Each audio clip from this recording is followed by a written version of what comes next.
Dear Princess Celestia. Quiet.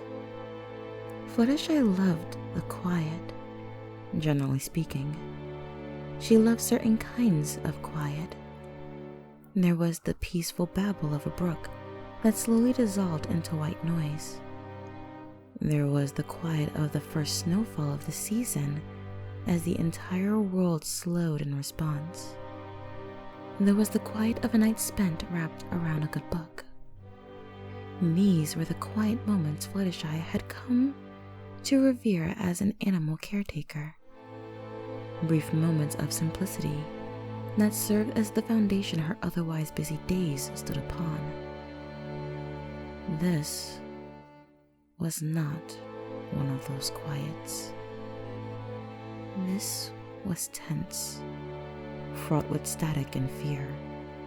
Her brain told her the air was copper, and every little flicker of the sun across the still wet grass was a powder keg waiting to explode. That was absurd, of course, but the dread wouldn't leave her mind. It only sank into her psyche as a young brown squirrel tugged at her fetlock, trying to pull her down a path to her right.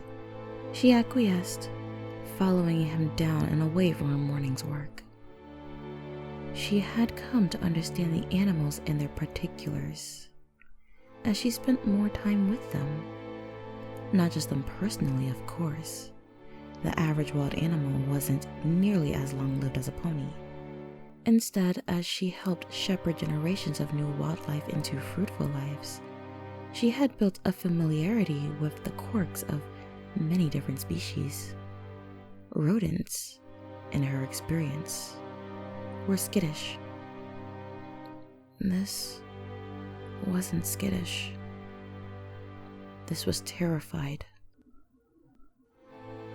I don't really know where to start, or if I should just start at all. I just know that after all these years, there's something I really need to tell you. I have a few questions I want to ask first. You don't have to answer them right away. Just spend some time thinking about them while you read the rest of my letter. The first question I had was, has a pony ever brought another living thing back from the dead? The first thing that she noticed was the smell. She had smelled death and all its attendants before. She had stumbled upon corpses, 2 weeks rotten, bloated with all the filth and decay. A dead animal should not smell like this.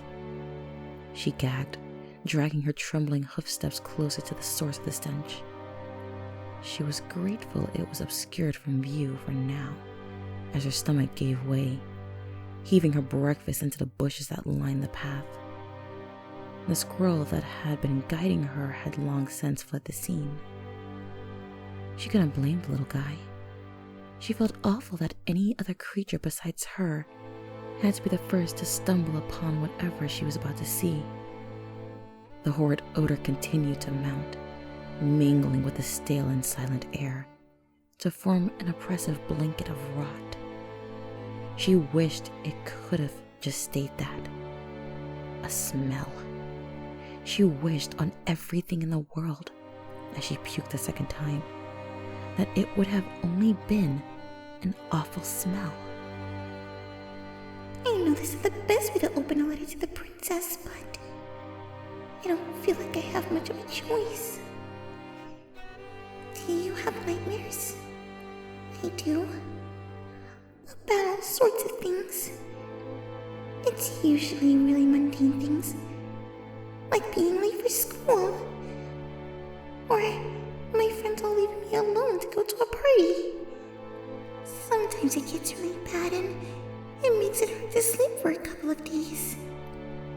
Sometimes I get nightmares that don't leave me for weeks on end, that haunt even my daydreams and twist them into something that not even Princess Luna could save me from. What I'm about to tell you is A lot like one of those. Fluttershy recognized a corpse when she saw one. She could tell apart their causes even. An animal dying naturally was different from an animal killing another. This wasn't a natural death. This poor rabbit, splayed spread eagle across the packed dirt, had met a far worse fate. As she stood transfixed by the mangled remains, the smell seemed to fade into the back of her mind. All she could think about, all she could keep in her rattled and panic-stricken mind, was the image of a dead rabbit and the sound of birdsong. Birdsong? She tore her eyes away from the grisly scene and scanned the treetops around her. There wasn't a single flighty friend to be found, but still, a jumbled haze of birdsong crashed into and through her thoughts.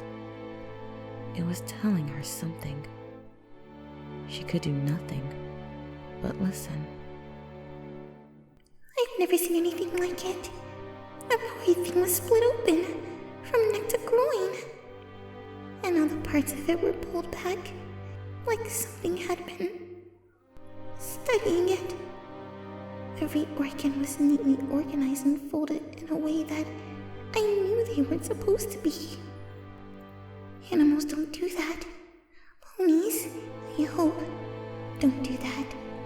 I don't know what does. And I pray to never find out. That was bad enough already, but then the singing started. Fluttershy couldn't think. She couldn't speak. She could hardly see.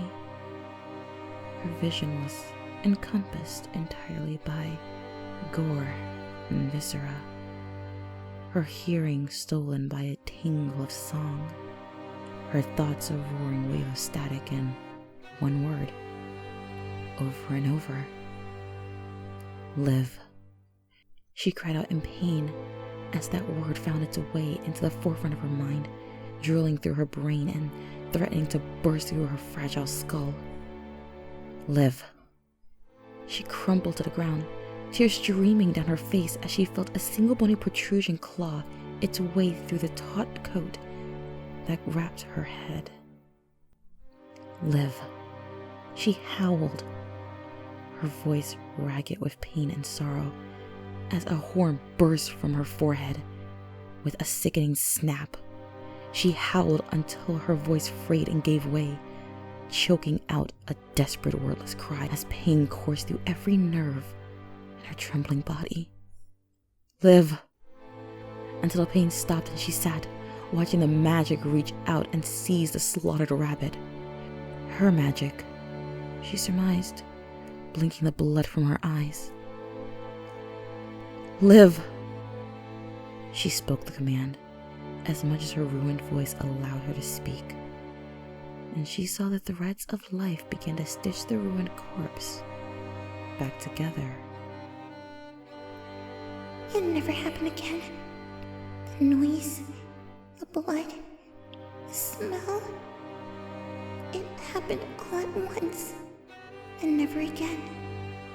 Like it was a nightmare, my own private slice of unreality. I knew it was real though.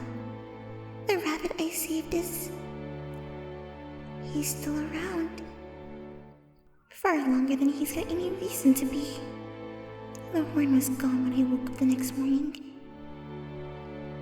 So, I guess I wanted to ask,